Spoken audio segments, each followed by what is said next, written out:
Hi అండి, ఈరోజు video ఏంటంటే ఓరియో బిస్కెట్స్ ఉన్నాయి కదా, మా పాప ఏమో చూడు అన్నీ తినేసి ఇలా క్రీములు తినేసి మిగతా అన్నీ ఉంచేసింది. అవన్నీ వేస్ట్ అవ్వకుండా ఉండడానికి ఈ బిస్కెట్లతో జ్యూస్ చేస్తున్నాను అనమాట. అది ఎలా చేయాలో చూద్దాము. చూడండి, ఈ బిస్కెట్లు ఇలా వేసాను కదా, కొంచెం బాదం కూడా వేసాను. ఇందులో కొంచెం మిల్క్ వేద్దాం, కొంచెం మిల్క్ కూడా వేసుకుందాం అనమాట. ఇలా కొంచెం చూడండి, ఇలా మిక్సీ గిన్నెలో వేసాను, కొంచెం పాలు వేసాను కదా. ఇప్పుడు మిక్సీ చేసుకుందాము.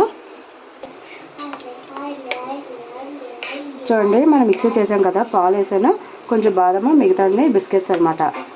చూడండి, షుగర్ మాత్రం యాడ్ చేయాలి, ఆల్రెడీ బిస్కెట్ షుగరే కదా, అందుకని చూడండి ఎంత థిక్గా బాగుంది కదా.